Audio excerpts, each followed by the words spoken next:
Good morning, everyone. Please do be seated.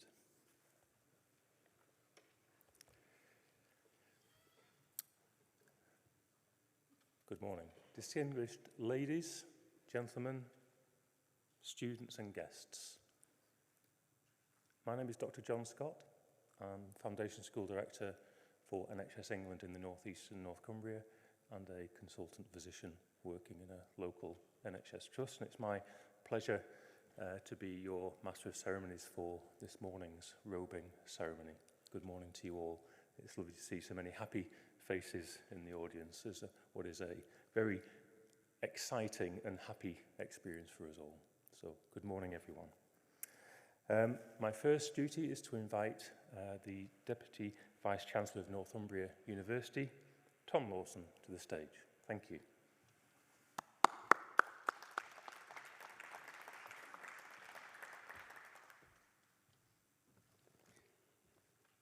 Distinguished guests, colleagues, ladies and gentlemen, and of course, us students. I am delighted to welcome you to Northumbria University. Today marks a very special occasion as we recognise the beginning of your learning journey to become qualified medical doctors. Northumbria's partnership with St George's University School of Medicine has gone from strength to strength, and since 2007, we've received now over 2,000 students onto the Year 1 of the MD Basic Medical Science programme. Recently, our institutions announced a renewed 10-year agreement leading to the development of a new medical degree pathway designed to enable access to the SGU Doctor of Medicine degree for students from a wider range of educational and international backgrounds. And this continues our long-standing relationship with St George's University, and it strengthens our ability to deliver a unique educational experience that takes advantage of both institutions' collective strengths. It ensures medical students such as yourselves are equipped with the tools that you need to provide outstanding care to patients around the world. As medical students, you have chosen to make the care and well-being of others your purpose. Of course, with that choice comes a great responsibility, and as we have seen very clearly in recent times, you can expect to face some very significant challenges, and you begin your training in the full knowledge of the very real pressures that you may face in your career. But I am confident that this knowledge will bring to you strength and resolve, and I'm certain that knowing people and societies will benefit from your care will bring you immense personal satisfaction and great professional fulfillment. And we hope that your time with Northumbria University will help you develop new understandings of new cultures, different societies, and that will in turn contribute to the development of the qualities that are so important to the physician and the surgeon. Now, you have chosen to study at one of the UK's best and most exciting universities. You don't have to take my word for it.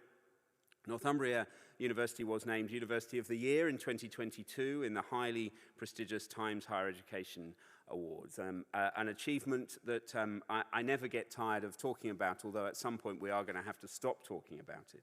But this means that we were selected as the very best university in the UK, and that was a direct acknowledgement of our unique position as a research-intensive university, but also a university that has a very clear social mobility mission to drive potential and change lives. And our status as a research-intensive university was confirmed in the results of the Research Excellence Framework, and that's an exercise which assesses the quality and the scale of research in UK universities. And we at Northumbria celebrated unparalleled success in that exercise when we were recognised as the highest riser in research power in that exercise for the second time, climbing now to 23rd in the UK and overtaking many elite and well-established research-intensive institutions. And in particular, our research in the area of allied health professions is among the very best in the country, ranked now 8th in the UK for research power. And our research environment in that area was judged to be world-leading across the board. And those successes mark a major step change for Northumbria, and they position us as one of the fastest rising universities in the UK, and they create a robust platform for the next phase of our development.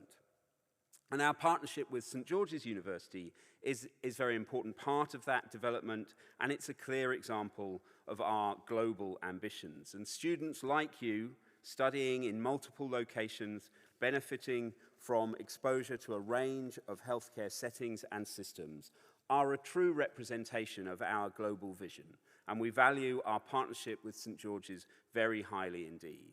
And it is a partnership that enables both universities to grow and to thrive, to realize our individual institutional visions, and to offer our students a truly global experience while studying and training in the medical profession. So you are at the beginning of a really exciting learning journey, and my hope is that your experience as a student on this program will be life-changing and will be exhilarating. And I wish you every success in your study with Northumbria and with St George's University and in your future medical careers. So thank you for listening to me, and I'd now like to introduce Richard Leibovitz, the Vice-Chancellor of St George's University. Thank you.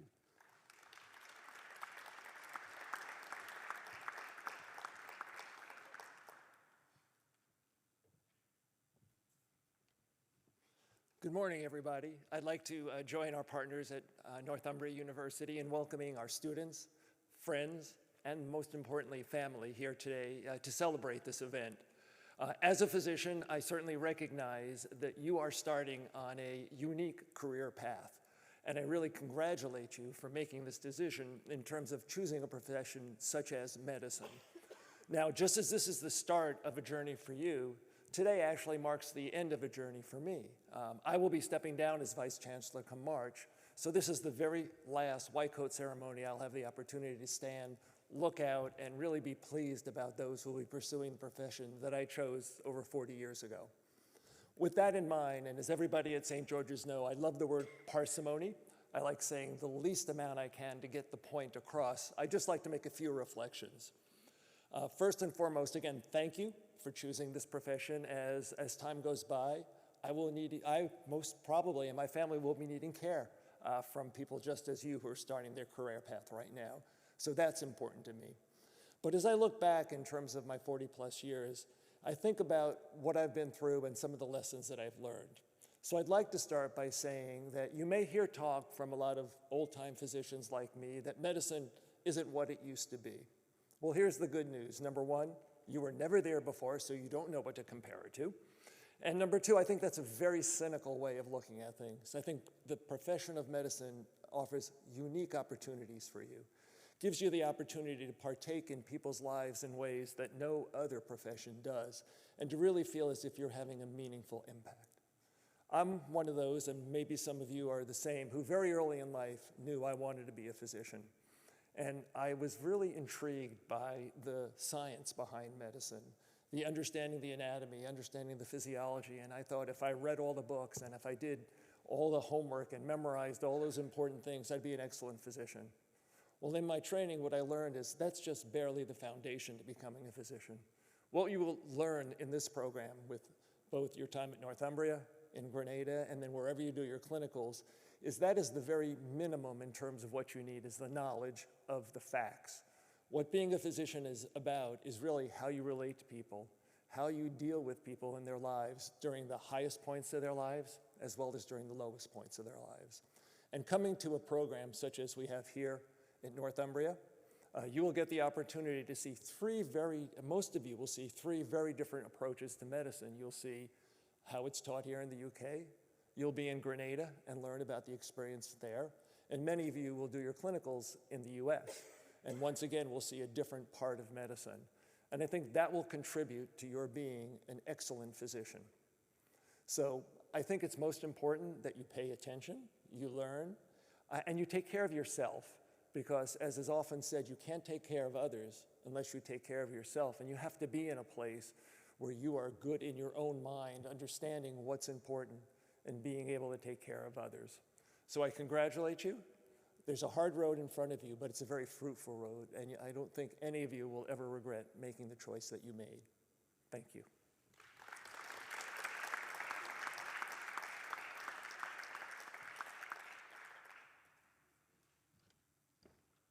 you, Rich. I'd like to now invite Dr. Marius Lucas to the stage. Thank you. Thank you very much.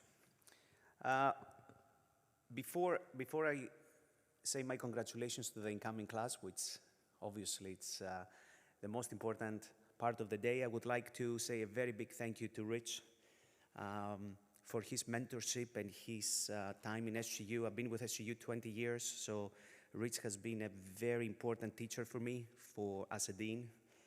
So as you are students, I was a student with Rich for my job. So Rich, thank you very much for that. So congratulations to the class. I think that's a very exciting moment in your career. And you're joining an important institution, St. George's University. And just as a reminder for everybody, we are the #1 provider of physicians in the United States. We have over 22,000 alumni in the working force right now. And more importantly, last year alone, we matched over 1,000 students in the US residencies. So those numbers is a testament that you came to the right place if you want to become a successful physician.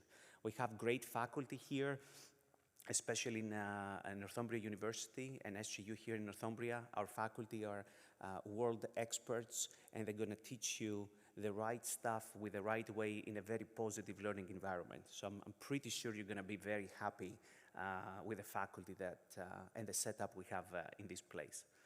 On another note, as Rich mentioned, with this profession, this noble profession, I will give you 3 advices, 3 very simple advices that I'm sure is going to help you a lot to be successful. So number 1, it's all about relationships. Rich mentioned about the relationships with patients, the relationships with everybody that works around you. So have always a very positive attitude. Try to smile from the beginning of the day all the way till the end. Make it a habit. And when you're habitually a positive and happy person, people like you. Patients listen to you. And the nurses and the other doctors that are working with you, they always like to work with somebody who's always positive. So that's number 1.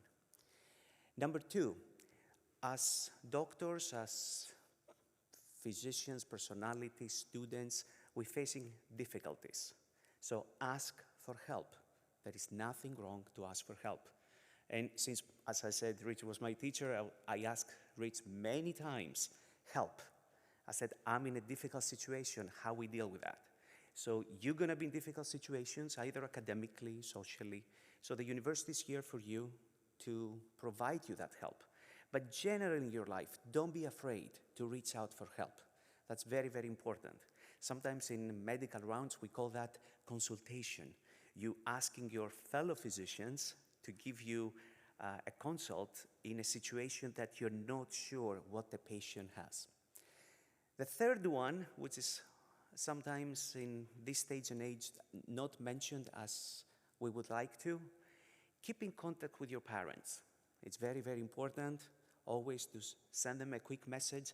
I'm doing fine. I'm okay. They are in this big journey together with you. You're not alone on that. They worry more than you can imagine. So it's very important for you to keep in contact, keep in touch, and very often tell them, shoot them a message, Mom, Dad, I'm doing fine. Everything is fine. I really like it. This is only what they want to hear from you. I have a daughter in St. George's University. She finished her first year in Arts and Sciences. She studied business. She didn't want to follow medicine, unfortunately, despite my efforts day and night. But anyway, it's never too late. She's still young. As we say, you can do whatever you want in your life after residency. So again, despite the fact that she's still with us in home, I don't see her very often, but I always ask her, are you okay? And I get great satisfaction when my little baby girl always says to me, Dad, I'm doing fine. I really like the school, so I do fine. So with those 3 advices, if you can keep them, it's very simple, but life-changing if you follow them. I'm pretty sure you're going to be very successful. So one more time, congratulations. Welcome to St. George's University, and God bless.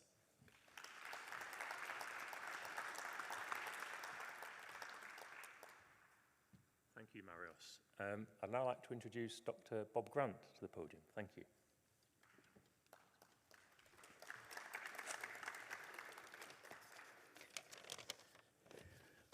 I am the Senior Clinical Associate Dean for the St. George's University School of Medicine. I am not the Senior Clinical Associate Dean because I am the oldest person on the stage. I do happen, however, to have the most amount of actual clinical experience taking care of patients than anyone else involved with St. George's University School of Medicine. Even though my good friend and our beloved Vice Chancellor, Dr. Leibowitz, has more time as a physician, having graduated from medical school decades before me, I took care of patients longer than he did. So that's why I have this particular title, not because I have gained any white hair. Parents, distinguished guests, colleagues from Northumbria University, Vice Chancellor, Deputy Vice Chancellor, parents, please allow and join me to be the first to welcome the class of 2028. Congratulations.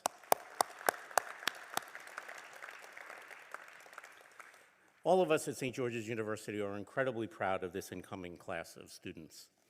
And while for reasons of epidemiology, white coats are not worn by practicing physicians in the UK, in the United States, the tradition of donning a white coat was started through the Arnold Gold Foundation, which is another reason I'm here. I knew Dr. Gold at Columbia during my time here. The white coat, donning of the white coat, is more than just putting on a piece of clothing. It represents a symbol of trust, accountability, and service. It represents the values and ideals of the medical profession. Amongst those, compassion, altruism, duty, honor, and above all, respect for your patients, respect for their backgrounds, and as you heard, respect for yourself as well. Unlike a piece of clothing, however, the white coat can never be taken off. You can never relinquish your obligations to your patients. You heard that you will be given great privilege as a physician, but with that privilege comes great responsibilities as well. Responsibilities that, despite limits on one's work hours or clinical exposure, you can never relinquish. You may be feeling a mix of emotions, all of us on a day like today. Excitement, pride, but perhaps some anxiety, confusion, and even for the students, some doubts about whether they're going to be successful as a doctor. Well, be rest assured that every doctor who has preceded you has experienced those same emotions at one time or another. However, I can tell you categorically that there is absolutely no imposter syndrome at St. George's University or Northumbria University. Please know that each and every one of our students, faculty, and administrators deserves to be here. All of us have earned this through our hard work, our efforts, our energy, and the support that we've received from each other. Our students are part of a community of healers that transcends time and space. Please know that all of us at SGU are here to support you. I love being here at this ceremony and welcoming students as they begin their professional journey. I'll get the opportunity to meet with you again, not only at your graduation, but when I visit with Dean Lucas and other colleagues at each of your clinical rotations. And we so enjoy coming to each of the clinical sites and getting to have that opportunity to be together. St. George's University School of Medicine is a network of teachers, colleagues, friends, loved ones, all to help guide you, inspire you, and yes, cheer you on as you proceed. I know and have no doubt that after you graduate, the doctors who follow you will look up to you as mentors and role models. My last piece of advice comes because I am a New Yorker, and we have the benefit of the opportunity, like those who live in London, of enjoying live performances on the stage frequently. It's important, I think, the connection to understand that a famous American statesman, Alexander Hamilton, also originated from the Caribbean. So we have that little bit of a connection to St. George's. If you haven't seen the show Hamilton, it's particularly pertinent for Americans. But there's one piece of advice that I derive. It comes from a song in that particular show. It's what they told Alexander Hamilton, and it follows the advice that you heard from Dean Lucas. smile more, and talk less. Okay, I guess it didn't go over the way I wanted it to. I got one laugh, but that's okay. It was supposed to, I guess it's an American thing. All right, I'll try it on the American students when I speak to them at their white coat ceremony. I thought the Caribbean connection would be helpful. Regardless, I wish each and every one of our students great success as they begin this stage of their professional journey. We're all here for you. I welcome you, and congratulations once again. Thank you.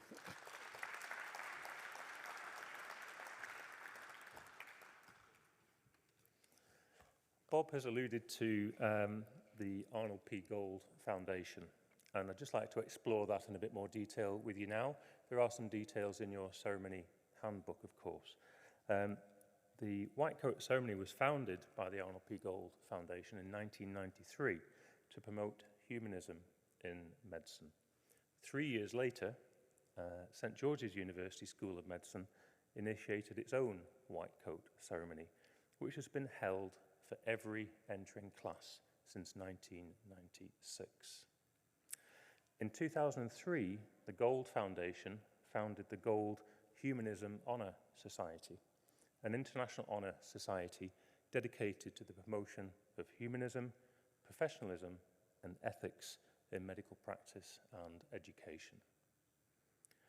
On the basis of peer nominations, SGU annually inducts clinical students into its chapter of Gold Humanism Honour Society, GHS. The Humanitarian Student Organisation in Grenada was established by chapter members in 2009 and continues to engage preclinical students in promoting humanism during their basic sciences training. You will see on your order of ceremony the names of chapter members inducted this year in your program. I have some opportunity to, it says here, ad lib, which is a very, very dangerous thing to ask me to do. But actually, it's quite difficult to give any greater advice to those who are so much older than myself, who've already been to the, to the podium. What can I say to you as graduating students? Well, I actually, despite my increasing age, can remember my day of graduation in 1992, so approaching 32 years ago. And my experience of medicine, as you look forward, and I continue to look forward in my career, is that it is, without doubt, in my opinion, you might expect me to say this, the most fantastic calling, profession, life and occupation that you could possibly choose to do. And you might have come into this profession for very different reasons. You might have had a yearning from a young age, as Rich has described. You might have been fascinated by the science, as Rich has described. There may be many other things that have brought you into medicine, family ties, friends, etc. The one thing I note from my experience is that medicine sounds like one thing, but it's not. It is a huge breadth of experience, knowledge, and opportunity for each of you. To give you a brief example, in the UK alone, there are 96 different specialties or subspecialties that are recognised by the GMC. 96. You can find something for yourself anywhere in medicine that fits with your knowledge, your expertise, your abilities, your wishes, your desires, your lifestyle. That's really important because you might feel you don't know what you want to do in the future. That's absolutely fine. That is exactly perhaps how it should be, because medicine has a huge panoply of opportunities for you. The second thing I've noted is that those opportunities mean that they will present themselves to you. And my experience is that learning to be open to new opportunities is a very good thing in medicine. And that also includes the ability to say no to new opportunities when they're not right for you and don't fit. And as doctors, sometimes it can be quite a difficult skill to learn to say no to something, because there's an expectation for a doctor that they will say yes. So that's really positive for you guys. I could never see myself being in this position 32 years ago at all. I didn't know what I was going to do. But those opportunities have arisen. I've said yes to some and no to some others. And I feel very fortunate for the opportunities that I've had. And I've come through a career in medicine, that's fairly standard. I'm not a high flyer like many of you guys. I was fairly basic at medical school. I got through and I've enjoyed my career. You guys have the world before you, and that's a really exciting thing to know, is that you have those opportunities to say yes or no to. And the third thing I'd like to just re-emphasize, as Rich has already mentioned, is that you will hear people like myself saying, medicine isn't what it used to be. To be honest with you, that's not a bad thing, because the one key element that's better is that doctors are now increasingly aware that to look after yourself, you have to do that religiously and carefully to make sure that you can look after your patients. And that is now, thankfully, being increasingly recognised for being able to look after ourselves. So the opportunities for less than full-time training, for career breaks, for opportunities to experience different things even outside of medicine are increasingly becoming part of standard training programmes, certainly in the UK. And that's really important, to look after yourself. I don't know if any of you have heard of the 7 habits of successful leadership. What's the first habit? Sharpen the saw. You are the saw. If you're going to chop wood, you need to have a sharp saw to do that. You are the saw. You need to sharpen yourself and look after yourself. Otherwise, you'll be blunted in your effectiveness and indeed experience. So, what can I bring to you? Well, I can't remember anything that anybody said on the platform when I graduated at all, and I doubt you will in 32 years. So please just take if you can remember the emotions that I'm telling you rather than the words. Please do remember you're called into a fantastic profession. You've done amazingly well to get here. This is just one small incremental step on your lifestyle and your career journey, which is one of the most exciting steps, but there's so much ahead of you that you can look forward to. And I'd just like to say again, a great, what can else I say? You're fantastic. So you should give yourself a big round of applause again for getting here, so thank you. That's the end of the ad-lib, so guys, you're safe now. I'm not going to make any more wisecracks. So it gives me great pleasure to welcome our keynote speaker, Dr. Peter Abrahams, who is Emeritus Professor of Clinical Anatomy at Warwick Medical School. I've never before at one of these ceremonies had an atlas of radiological anatomy on the podium, so that might give some indication as to where this keynote may be going. So, Peter, welcome. Thank you.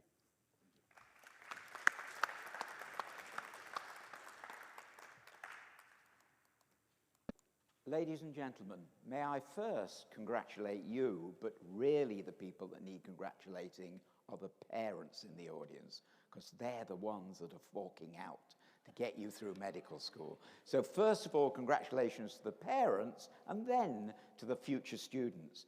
And I put this picture up because that, on a wet Newcastle day, would be a little bit of encouragement that the next stage will be in sunny Caribbean.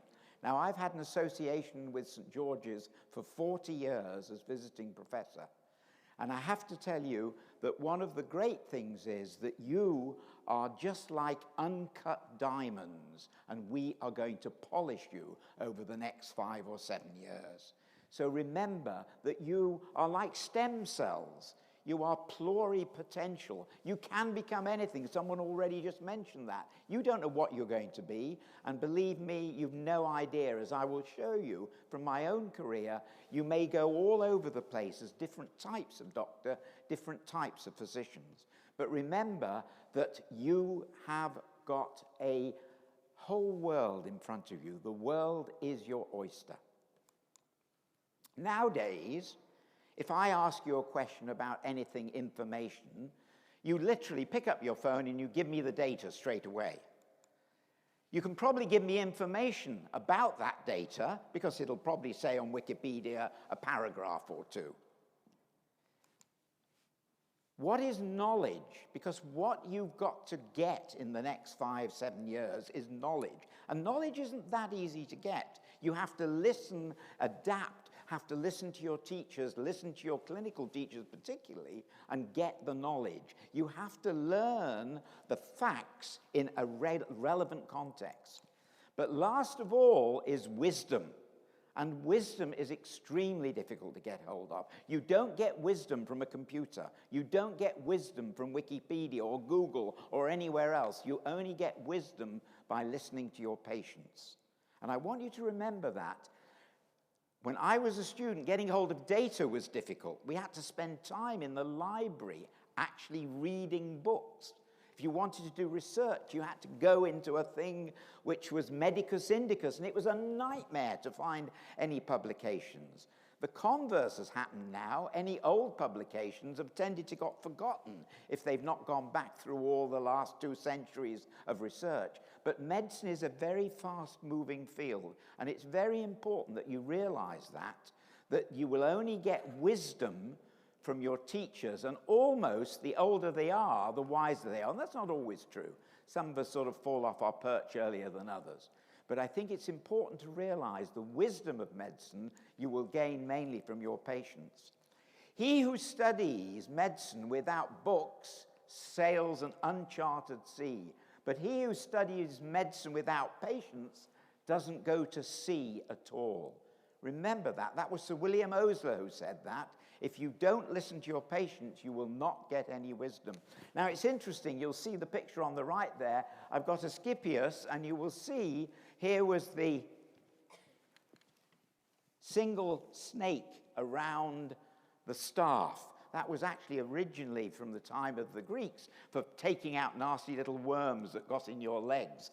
But you will see that most of you will recognize the caduceus, which is here. This is the caduceus, the bottom two, the World Health Organization and the American Air Corps, and they've made a sort of error, or they've changed it and put 2 snakes. But the original one is like your one from Northumbria and St. George's, which is a single snake wrapped in.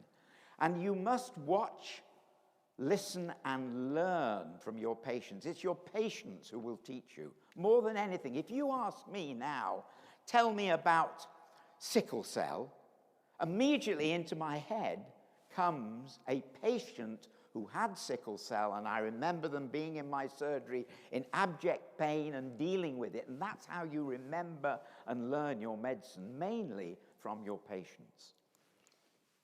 Now, I happen to be an anatomist, and if you've, have they already started learning at all? Have you started looking at, no, okay. So very soon you're going to pick up one of my books, and you're going to have to sit down and learn the names in anatomy terminology, and about the anatomy variation, and about the functional anatomy, and about how anatomy is as a pyramid. But the place that you really have to use the anatomy is the top of that pyramid, and this is true of every subject you learn, but I'm obviously an anatomist, so I'm more understanding of it, is clinical anatomy. And the clinical anatomy is the anatomy that is relevant to practicing on your patients. I actually don't care a hoot about people learning lists of names of muscles. I don't care about the data. What I care is that you have the knowledge of the structures in a clinical context, in the context of someone sitting in front of you and saying, "Doctor, it hurts here, my knee hurts, I've been running, my knee hurts." You must learn that subject so you can explain to your patient what in fact has gone wrong. And the more you know of the basic sciences, the better you are at diagnosis. But you will only learn that by getting it from your patients. Now, how many of you here have wanted to be a doctor since you were, 10 years old? Put up your hand if you've known you wanted to be a doctor since you were quite young. Okay, not that many of you, about a third of you. This is me when I was a little boy. I had no interest in doing medicine. And if you can see on this picture, I was the only one looking sideways. Now, what does that tell you? Either I had ADHD, which probably I do, or I was always looking for something better. And throughout my medical career, that would probably be true. I've always taken opportunities that have come up. And I'm still like that now. Someone rang me this week from the British Museum. They want me to get involved in looking at x-rays of things in the British Museum. Anatomical things, mummies, for instance. So never give up that interest from when you're a child. Now, in my particular case, I wanted to be a geography teacher. And Marius will tell you that I am a geography teacher. I teach the geography of the human body and have spent the last 40 years teaching the geography of the human body. But my first career was on what many of you would know as Peace Corps or voluntary service overseas in Borneo. Now, in case most of you don't know any geography, there you can see the black area with the red arrow is Borneo, where I was in the middle of Borneo as a young man teaching geography. And while I was there, I was asked to look after a lot of the kids in the school I was in because it was many, many hours down the river in a dugout canoe to get to a doctor. And I enjoyed looking after the children. I came back to England and said, I'm going to be a doctor. And that's exactly what I did. Also, because I loved the place I was in, which was in the middle of Borneo, I fiddled it so I could go back to Borneo to see all my old students. So I went and did research when I was a third-year medical student. And when I was near my final year, I went and did an elective. And these are all pictures from my elective. So what I'm trying to tell you is don't miss any opportunities in life to widen your experience, because they will always be of interest. And I still have connections with Borneo. I've set up a scholarship at Warwick University for students to go and do their electives in Borneo. So I still keep up contact with the students I was teaching as a geography teacher some 50 years ago. In fact, my first two publications, and obviously when you become a senior academic, you have a list of publications. I know that your dean has got hundreds of publications, one of the most published people around. But if you look at my list of publications, the first two are from the Sarawak Museum Journal, and those of you that can see it, one of them is actually looking at doing plastic surgery, which I'm sure you would be interested in, putting the elongated earlobes back to being short earlobes. Because when you play basketball and you've got long earlobes, the fingers of people doing this get caught in your ears and they rip your lobe of your ear. And so the other paper was in a plastic surgery journal. I didn't want to be a plastic surgeon, it just happened it was there. So we made a project on it. Now here, the top picture is of two former St. George's students that I taught, I don't remember how long ago, but a long time ago. And there's the St. George's graduation. Are the green coats still the coats you're using? Oh, lovely. So both of these young people are now consultants, and the one on the left knew that he wanted to be a cardiologist, and he's now a consultant cardiologist in San Francisco. That was the day of his graduation. The other had no idea what he wanted to do. He went to Cook County, found it very exciting seeing all these bullet wounds in people's backs and things, and he's now a radiologist in Philadelphia. And this is where you will hope to be in, I hope, 20 years or something like that. And the top two are even more interesting. They're two students who sat where you are today, and they are husband and wife, and they're both GPs in Lancaster County because they were from the Amish Mennonite community, which is very unusual to have doctors that come from the Amish community. And so you may go anywhere in the world. These happen to be in America, but I've kept up contact with them. Now, the one important thing, and it was mentioned by other speakers as well, is the people you work with are the important things. You need to make contacts, you need to make friends, you need to be a happy person who people want to work with. So after I qualified, I wanted to be a surgeon. So on the left-hand side is Peter and I as young, I don't know what you call your demonstrators here, you call them clinical fellows or something. So the clinical fellows that are here, and how many of you are clinical fellows that are here? There's half a dozen of you, yeah? Okay, right, there's a whole load of you. So we were then clinical fellows in surgery, actually studying together, and the other picture is two old men who are still going strong as friends 40 years later as an academic procession of a graduation at an African medical school. So the important thing is to keep up with the people that you work at. Now, the other thing, we were young doctors, And we noticed as clinical fellows there was nothing about clinical anatomy in the literature. So we sat down and wrote a book called Clinical Anatomy of Practical Procedures. And you will see right at the end of my talk, I'm still involved with doing anatomy of practical procedures, teaching physicians the anatomy of sticking needles in patients. Because it's important. If you stick the needle in the wrong place, you can do harm. If you stick it in the right place, hopefully you're going to do good and get an answer to some therapeutic question. I then, because of that book, and it was because of the book, was invited to America. And yes, I used to be tall, dark, and handsome. Sadly, that is me, and the good lady who's sitting over there is still as beautiful. The lady in yellow there is my wife, who's in the audience, and we spent a year in America actually doing two things, both research, which I got interested in genetics, and actually teaching anatomy. So I was invited, basically, to teach anatomy in the States. I then came back to England and thought I would like to do a PhD, because everyone said if you're going to be an academic, you've got to have a PhD. Well, I would agree they're probably right, but in my case, I started doing a PhD on Schwann cells, and you can see some nice pictures I did with a thing called freeze fracture. It's a technique that's quite a nice technique in histology to show the nice Schwann cell wrapping around the axon, and I think some of you may recognize that. But while I was there, 3 different people came into my life. And someone previously was saying, look, take the opportunities where they come. You don't know where you're going to be.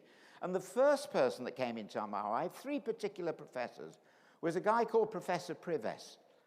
And he was setting up a new medical school under WHO in southern Israel. And I went out there and set up an anatomy department using clinical anatomy as the basis. And that's still going very strong and was very successful medical school. And while I was out there, I started noticing there was a gap. There were no books on radiological anatomy. And I'm going to just show you something that will interest you. Here is the first edition. Here's the first edition of my book. This is 1970, I think, 8. Okay? The medical students in the audience, what do you think the contents are in this book? This is radiological anatomy.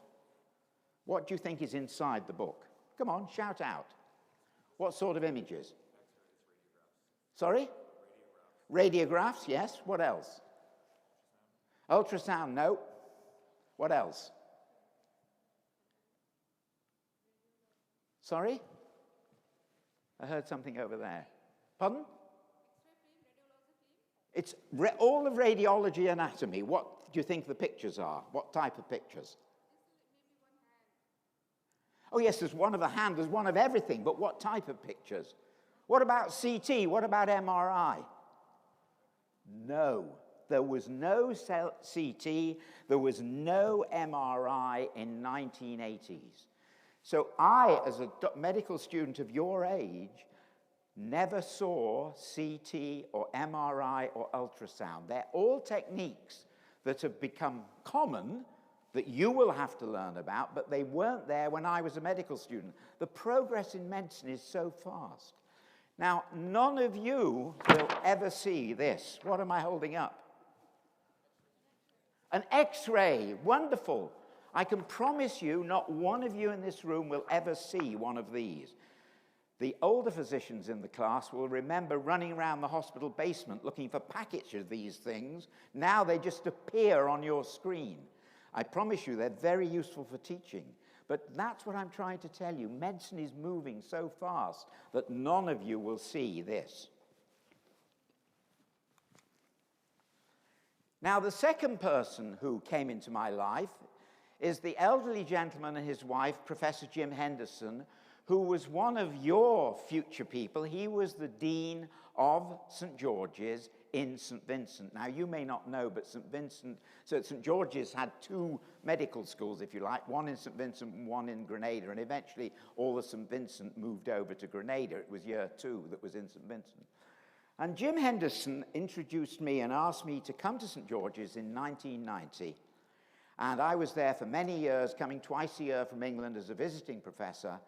And I realized that it was a great place and had great potential. There was a big anatomy department, lots of students. And I met this young gentleman who's sitting now as the dean at a conference a few years earlier. And at that time, he didn't speak English very well. I'm teasing about him, but he had such a thick accent. I went up to him at the end of his presentation at the meeting, and I said, fantastic presentation on the coronary arteries. He's still doing research on the coronary arteries. There's a lot of research to do. But you know what? I only looked at the pictures, couldn't understand what you were saying.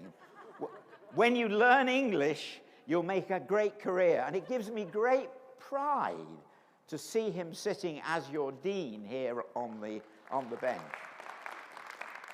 But those of you who can look at the pictures, that is the first day Dean Marius Lucas ever came to Grenada. And he's soaking wet, standing in a puddle, climbing Mount Kwakwa. And he didn't like me that day, and I'm amazed that he actually came, because I said, you must come for a weekend, have a look at Grenada. It's a great place to come. And within a decade, he was head of department, and within whatever, I don't know, 12 years, he was the dean of the medical school. So I am proud that I brought Marius to you, because he's actually given you a lot, and is a very active person. But he's active in a certain way.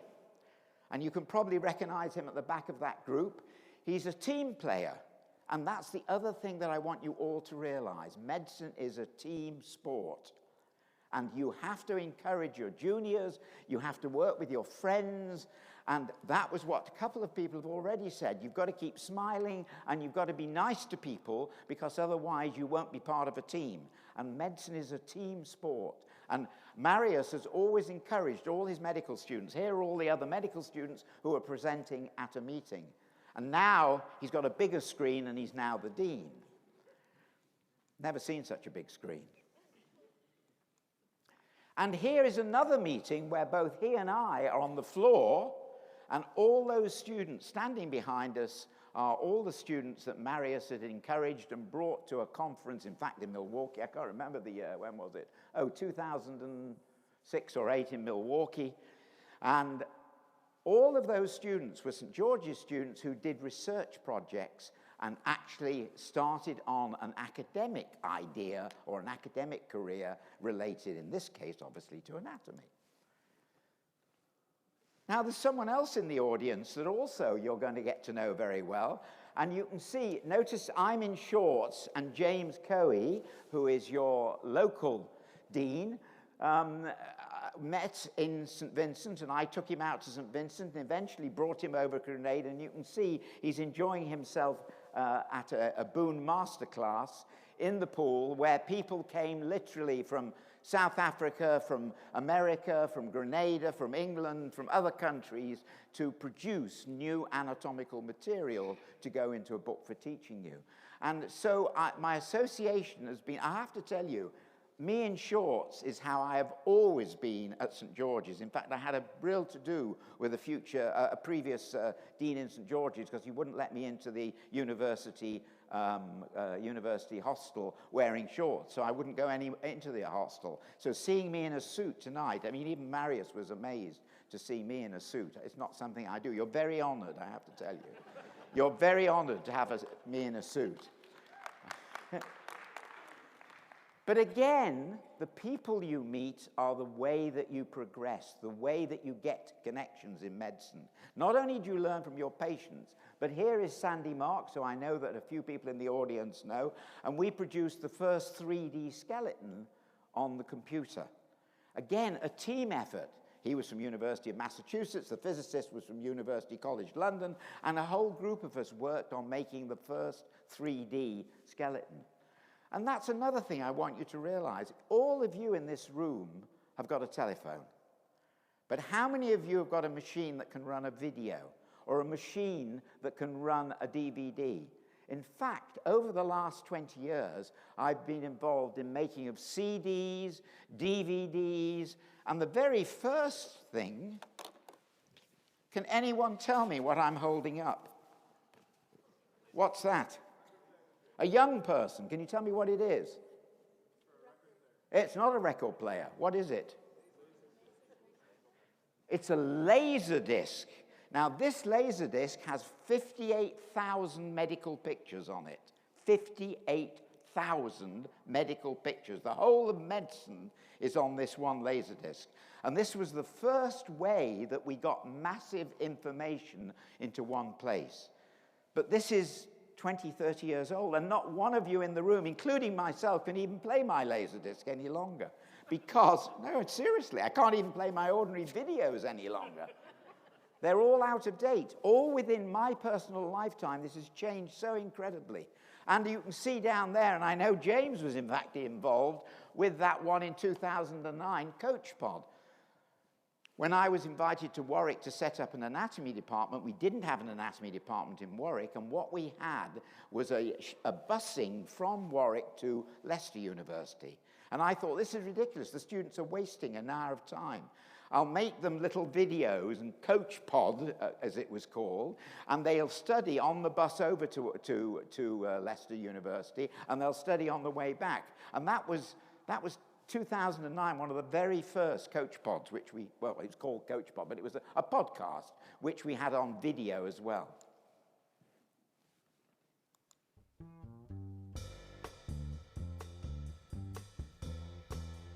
This is 2009, the first medical app.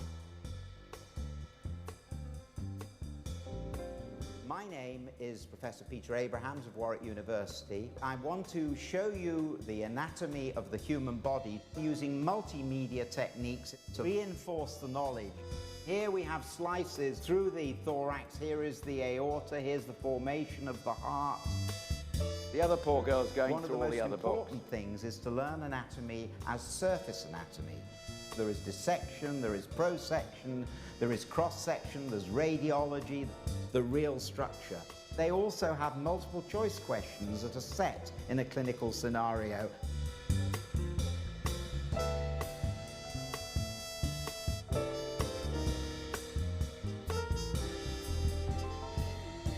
That was used for a medical education world seminar, and it was the first medical app in the world, but virtually in the world. 2009, no one had apps. It was revolutionary. The university let me make an app, a whole new field that I had no idea. Now, I bet everyone in this room has got 50 apps on their phone, but I bet you haven't yet got many anatomy apps, so there are some. But the other point that other speakers mentioned, and we had no confirmation, I didn't know what they were going to say, and so these things that we're all saying, maybe you'll listen to. You have to have chill time.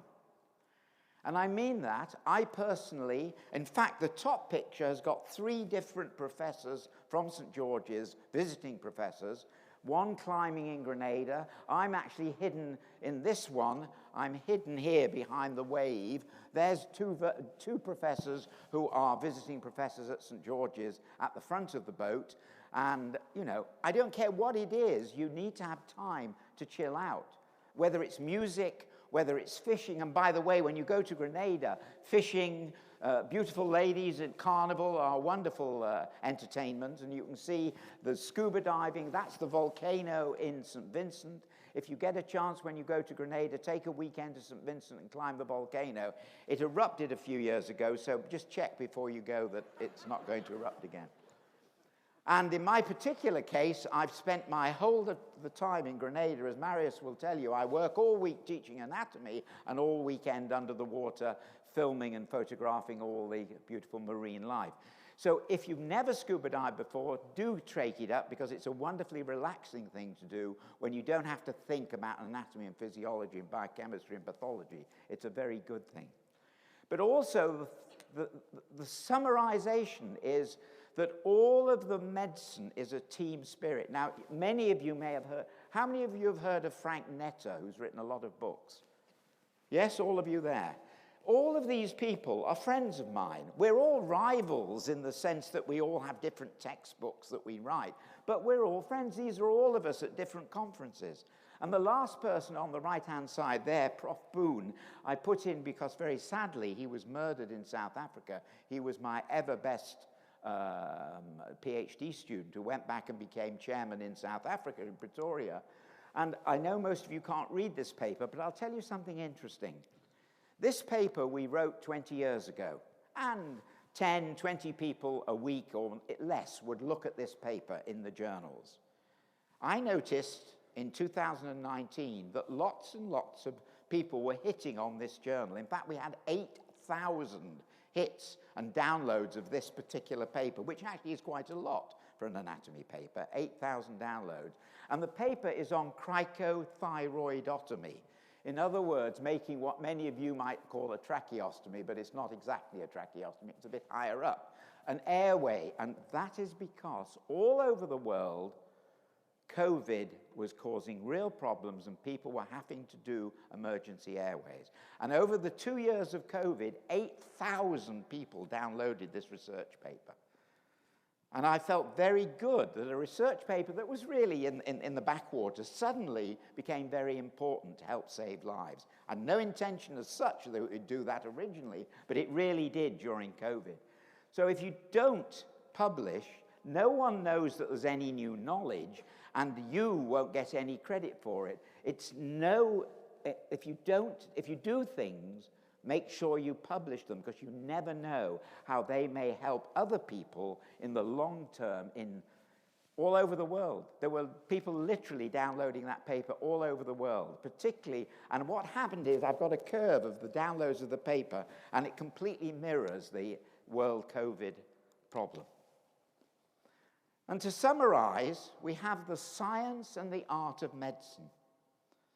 The science part of medicine, you're going to have to be a student for life. You will never give up being an explorer of science. I certainly hope you won't. But if I have seen further, it's by standing on the shoulders of giants. It's a lovely quote. Remember, things are changing all the time. DNA was only just discovered when I was a student, DNA. Now, the area of genomics and genetics generally is so important in the treatment of many diseases. I think in the future, AI is going to revolutionize medicine. Quite a few people I know are actually doing projects on AI. Things like radiology will become AI-driven in the next decade, and I won't be surprised if there will be an AI system for reading many parts of radiology.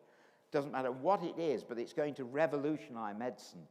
And I think the new technique of CRISPR, many of you may have read, if you've been reading in the paper, this splicing technology for looking at DNA, and that already has been tried on sickle cell anemia. And my guess is, 20 years from now, many diseases will be curable using that particular technique. But the art of medicine and the humanistic approach to medicine never changes. And I have put it in red there because I feel very strongly. And I have tried, and I personally have been a GP for 40-odd years in the health service. I've kept up my clinical practice as well as my academic practice. You have got to treat every patient in front of you as if they were your family member. If it's an elderly patient, it's your dad or your mum. If it's a young one, that's how I'd want my child treated. That's how I'd want my brother, my sister. Just remember that at the back of your mind. What would I want to do if I was in the patient's seat? What would I want them to do for me? And that's why it is incredible commitment being a doctor. In fact, I'll tell you how big a commitment it is. The last time I ever did a catheterization of a male patient, that's put a tube into the bladder to let the urine out of the bladder, was at 33,000 feet. I was on a plane coming back from the Caribbean. A poor guy had had a prostatectomy operation and was blocked off, and he couldn't pass urine. He was in agony. And I literally threw all the cabin crew out of the first class preparation area, and they had a catheter on board, and I catheterized this man, and he was so, so grateful. And the fact is, once a doctor, always a doctor. Just remember that. It is a very big commitment, but it's something that you should be very proud of. And that's one of the reasons, in most parts of the world, doctors do have a very high level of respect. It's a privilege to be a doctor, to be a medic, but that privilege comes with a lot of responsibility. The more you put into your studying and your relationships and how to become a good doctor, the more you'll get out. That's true in everything in life, but more so in medicine, I think, than anything else. Now, I stand before you at the sunset of my career. You are at the dawn of your careers. Carpe diem. Seize the day. Ladies and gentlemen, thank you.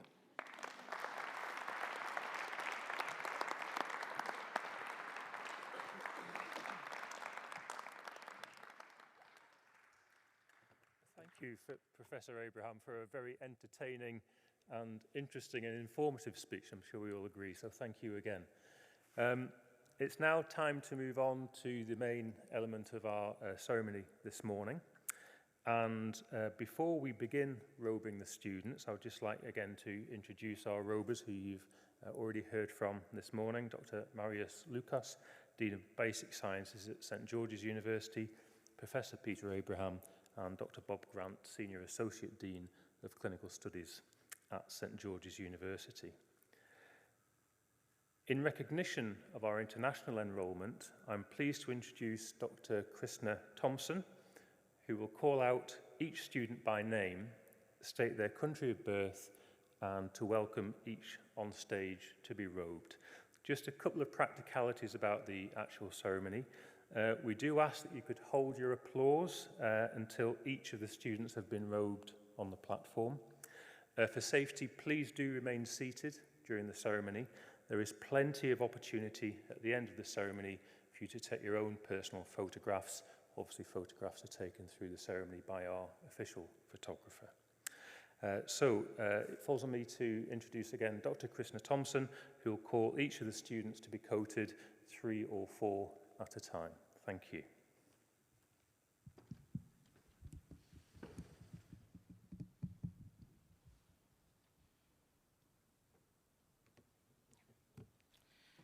Prachi Telka, Mumbai, India. Juliet Struble, London, UK. Yara Dawood, Philippines.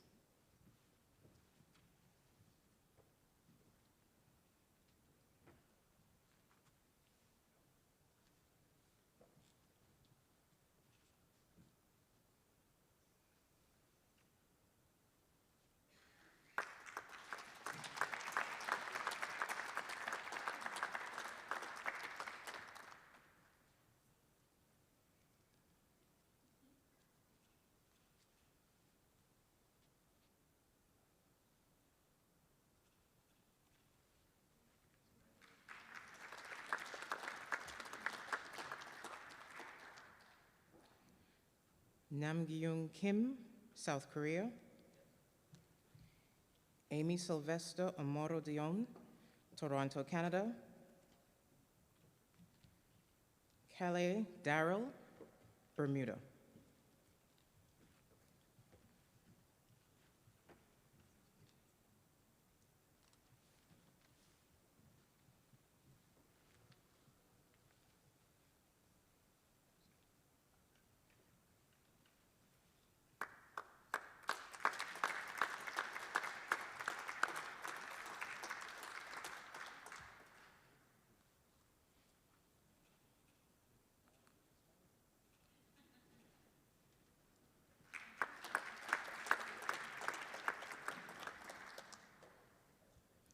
Yosef Alami, Windsor, Canada. Nicole Perez, Miami, USA. Evelyn Theo Harris, Toronto, Canada.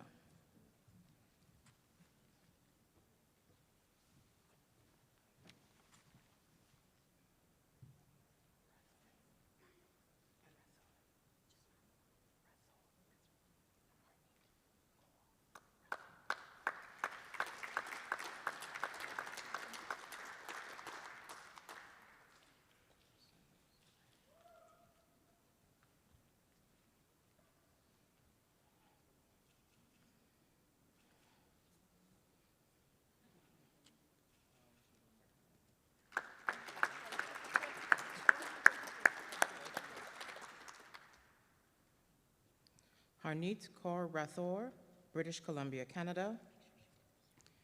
Bibi Rahman, UK. Osama Masad, Jordan.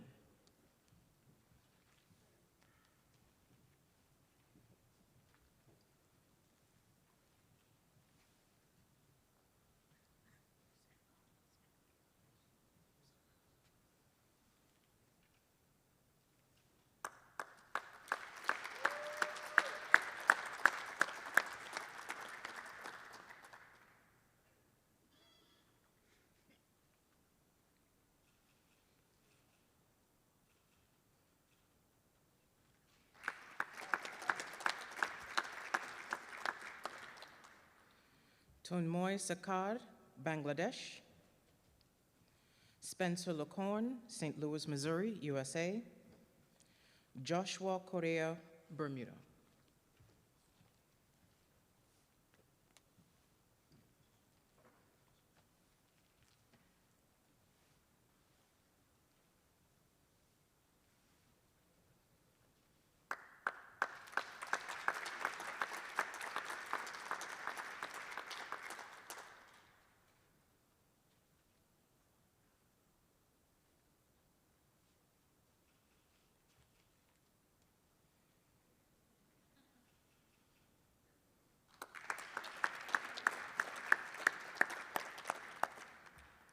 Ryan Raziai, Toronto, Canada. Demilade Bademosi, Nigeria. Saf Gori, Toronto, Canada.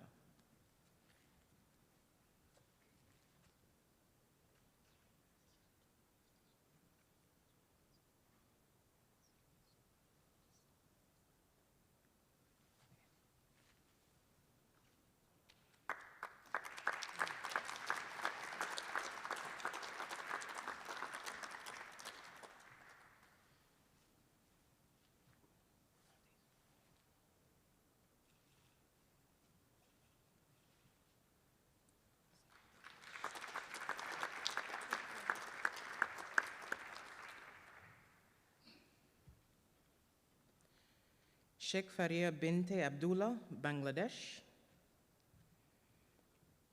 Afrosa Abedin, Qatar. Mara Rahman, Kashmir.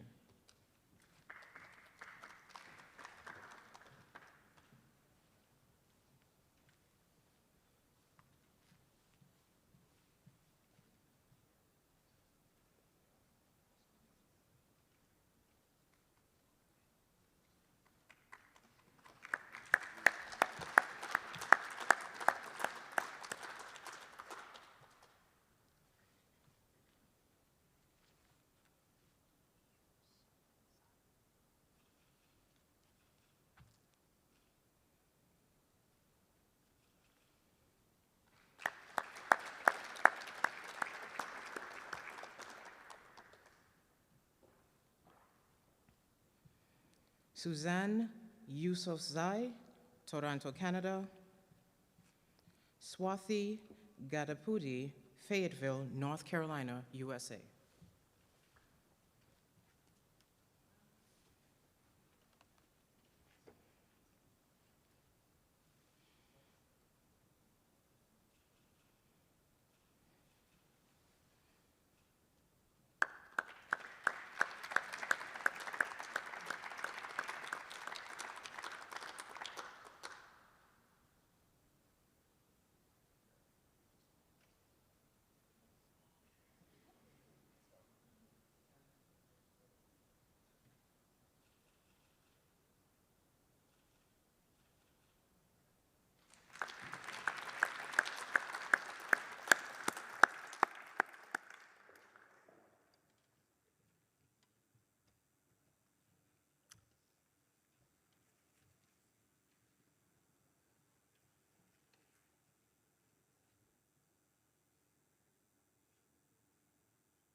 Thank you, everyone.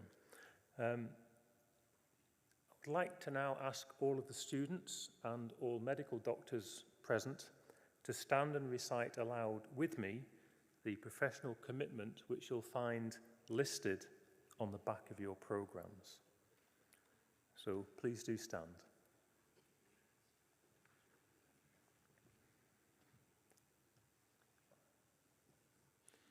Please do recite with me. Today is the beginning of my medical education and training as a physician. I acknowledge my responsibility to continue the pursuit of knowledge and understanding until that day when I will cease to be a practicing physician. I am entering training for a noble profession in which my interests must always be subservient to those who may seek my assistance. I must be ever conscious of the value of my fellow health professionals and treat them with respect at all times. My classmates at St George's University are now my colleagues, and I owe to them the same support and encouragement to achieve their goals as I hope to receive from them. I will work alongside my colleagues and professors with tolerance, compassion, and honesty. I acknowledge my obligation to adhere to the University Honour Code and to conduct myself with integrity and in an ethical manner at all times henceforth. I shall do all within my power to show in myself an example of all that is honourable and good throughout my medical career. It is a privilege to have been given the opportunity to become a physician. May I ever be conscious of that privilege and never abuse it. Thank you.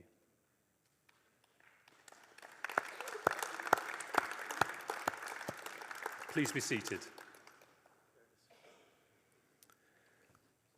On behalf of SGU, I would like to thank the Arnold Gold Foundation for the Humanism in Medicine pins placed on each student's white coat.